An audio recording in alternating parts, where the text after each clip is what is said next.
Adapun hal kerajaan sorga, sama seperti seorang tuan rumah yang pagi-pagi benar keluar mencari pekerja-pekerja untuk kebun anggurnya.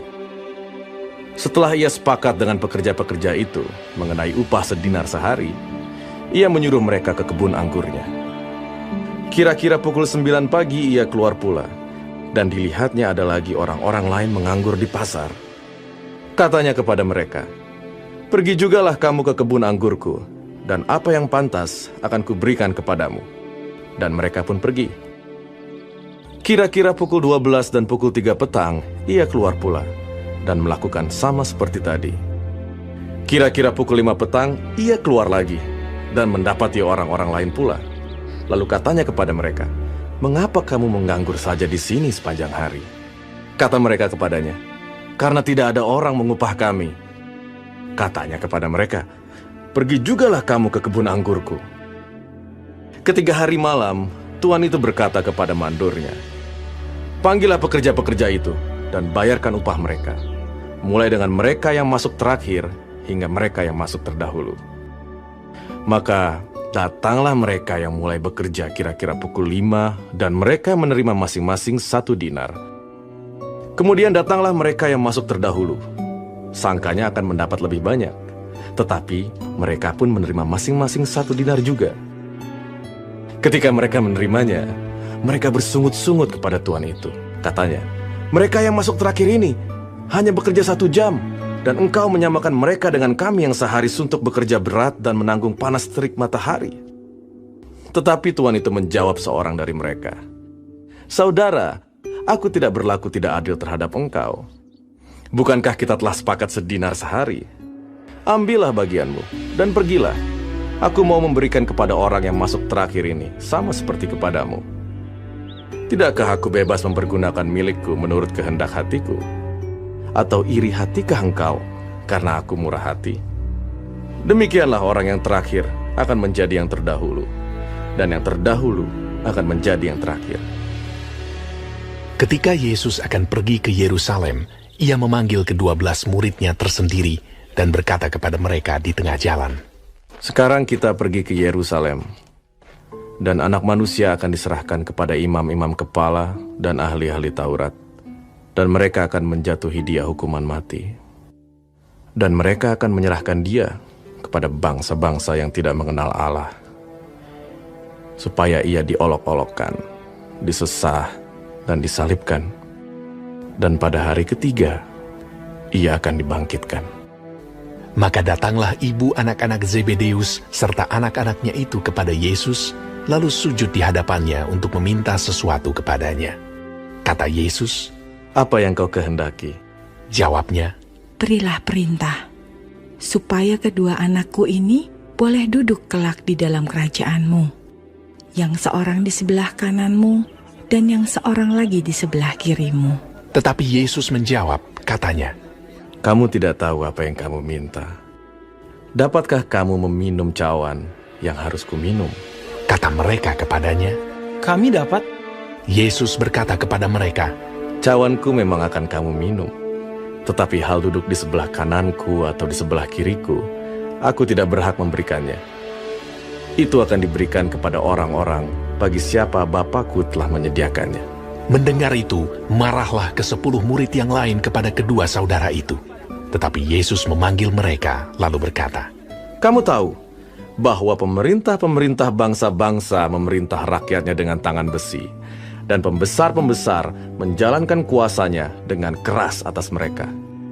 Tidaklah demikian di antara kamu. Barang siapa ingin menjadi besar di antara kamu, hendaklah ia menjadi pelayanmu. Dan barang siapa ingin menjadi terkemuka di antara kamu, hendaklah ia menjadi hambamu. Sama seperti Anak Manusia, datang bukan untuk dilayani, melainkan untuk melayani, dan untuk memberikan nyawanya menjadi tebusan bagi banyak orang." Dan ketika Yesus dan murid-muridnya keluar dari Yeriko, orang banyak berbondong-bondong mengikuti dia. Ada 2 orang buta yang duduk di pinggir jalan mendengar bahwa Yesus lewat, lalu mereka berseru, "Tuhan, Anak Daud, kasihanilah kami." Tetapi orang banyak itu menegur mereka supaya mereka diam.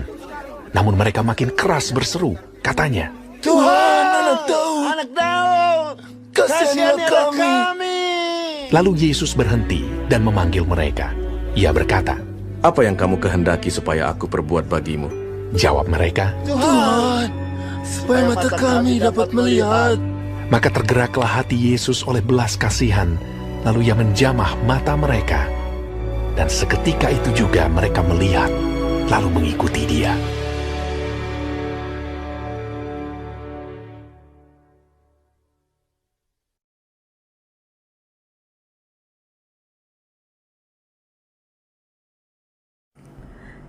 Shalom saudara-saudaraku yang kekasih di dalam Tuhan Yesus. Puji Tuhan kalau kita masih diberi kesempatan hidup hari ini dan mempelajari firman Tuhan dari Matius 20 sebagai panduan kehidupan. Perikop pertama mengenai perumpamaan tentang orang-orang upahan di kebun anggur. Cerita ini bicara mengenai keadilan dan kemurahan Tuhan. Kerajaan sorga diumpamakan dengan seorang tuan yang pagi-pagi mencari pekerja-pekerja untuk kebun anggurnya. Ya. Lalu dia sudah bersepakat berapa upah yang harus pekerja-pekerja terima. Di sore hari, tuan itu kembali mencari pekerja-pekerja untuk kebun anggurnya. Dan pada masa akhir kerja, tuan itu memberi upah yang sama. Tindakan tuan itu membuat pekerja yang sudah bekerja dari pagi komplain, menganggap tuan itu tidak adil. Dia lupa bahwa tuan itu sudah melakukan tanggung jawabnya dengan benar sesuai kesepakatan. Dia iri hati. Hal ini mengilustrasikan bahwa Tuhan kita yang kita layani itu murah hati. Dia kaya dan sangat berkuasa. Dan janjinya pasti digenapi. Keluhan buruh yang bekerja sejak pagi, komplain bahwa Tuhan gak adil, itu salah. Tuhan itu adil, dia tidak melanggar perjanjian atau hak siapapun. Kalau dia mau memberi upah yang sama, itu haknya, karena dia yang berkuasa atas hartanya. Jadi saudaraku yang kekasih, mari kita untuk memikirkan kasih, keadilan, dan kuasa Tuhan. Lalu kita melayani Tuhan dengan sungguh-sungguh dimanapun, kapanpun. Layani Tuhan dengan sungguh-sungguh. Rendahkan diri kita. Kalau kita boleh melayani juga bukan karena kita hebat, semata-mata karena anugerah Tuhan. Dan setiap orang yang melayani Tuhan pasti akan menerima upah yang dari Tuhan. Jangan iri kepada orang yang kelihatannya dalam tanda kutip kok enak benar pelayanannya.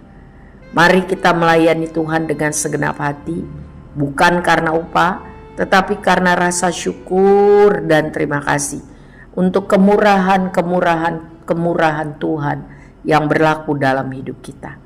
Jangan nuntut, jangan iri kepada berkat orang lain. Mari kita saling mendukung, bekerja sama agar pekerjaan Tuhan, kerajaan sorga di bumi ini, pemberitaan Injil ini dapat dilaksanakan dengan tuntas. Ingat, kalau saya dan saudara boleh melayani pekerjaan Tuhan, itu semata-mata anugerah Tuhan.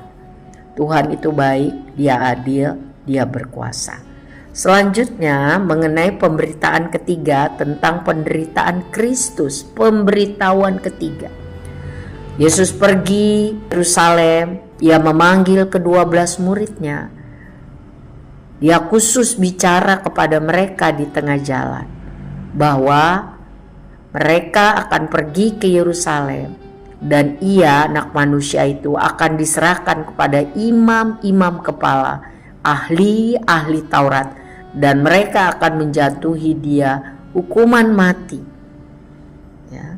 Dan mereka akan menyerahkan dia kepada bangsa-bangsa yang tidak mengenal Allah, supaya ia diolok-olok, dihina, disesah, disalib, dan pada hari ketiga ia akan dibangkitkan. Saudara, firman Tuhan pasti digenapi, cepat atau lambat, pasti ya dan amin. Sebab itu pelajari firman Tuhan dengan sungguh-sungguh. Tuhan sudah banyak kali bicara mengenai apa yang akan terjadi akhir zaman, sehingga waktu hal itu terjadi kita tidak terkejut lagi. Kita sudah siap karena kita berjaga-jaga di dalam Tuhan.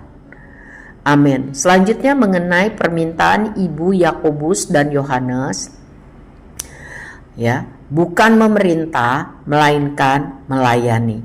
Saudara kekasih di dalam Tuhan, Yakobus, Yohanes, serta Petrus adalah lingkar satu, orang yang terdekat dari murid-murid Tuhan Yesus. Ya. Saat itu ibu mereka, Ibu Yohanes dan Ibu Yakobus, itu kakak beradik, datang kepada Tuhan dan meminta keinginan supaya anak-anaknya ini akan menjadi yang terutama dan utama. Ya, dia punya ambisi yang baik sebenarnya, tetapi dia tidak mengerti apa yang dia minta. Ya.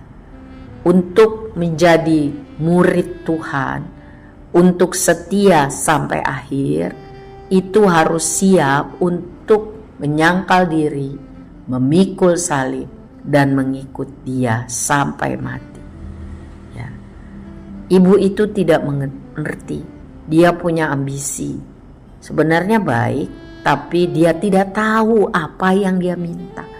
Lalu Yesus menjelaskan kepadanya bahwa hidup untuk Kristus, hidup seperti Kristus, itu harus siap melayani, bukan untuk dilayani. Artinya siap menjadi hamba bagi sesama, walaupun tidak dihargai, walaupun sudah melayani dengan sungguh-sungguh, tetapi siap jadi hamba, tidak dihormati.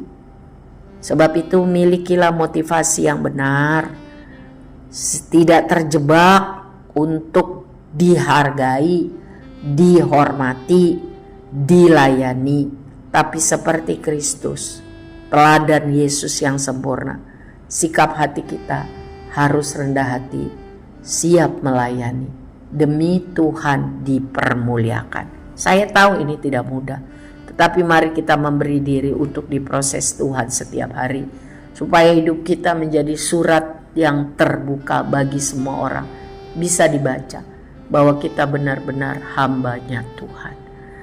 Tuhan tolong kita. Yang terakhir, Yesus menyembuhkan 2 orang buta yang duduk di pinggir jalan. Waktu Yesus lewat, mereka berseru, mereka berteriak, "Tuhan, Anak Daud, kasihanilah kami." Orang banyak itu marah, menegur supaya mereka diam. Bukannya diam, 2 orang buta ini makin keras berseru, "Tuhan, Anak Daud, kasihanilah kami." Yesus berhenti, memanggil mereka dan bertanya, "Apa yang kamu kehendaki supaya aku perbuat bagimu?"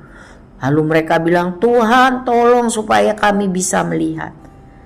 Maka tergeraklah hati Yesus oleh belas kasihan.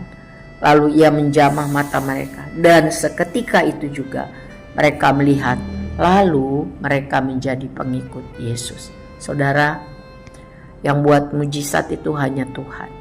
Tidak ada yang sulit baginya. Bagian kita adalah datang kepadanya, berseru-seru, tidak jemu-jemu, berseru, berdoa, mohon pertolongan dan mujizat Tuhan. Karena tidak ada yang sulit bagi Tuhan, dan tidak ada yang tidak mungkin bagi orang yang percaya. Tuhan berkata, sesuai dengan imanmu, maka jadilah. Tuhan tolong kita semua supaya kita mengalami mujizat Tuhan setiap hari dan bisa bersaksi kepada banyak orang tentang perbuatan Tuhan yang besar, sehingga nama Tuhan dipermuliakan dan banyak orang percaya kepada Kristus. Amin. Tuhan tolong kita menjadi pelaku firman.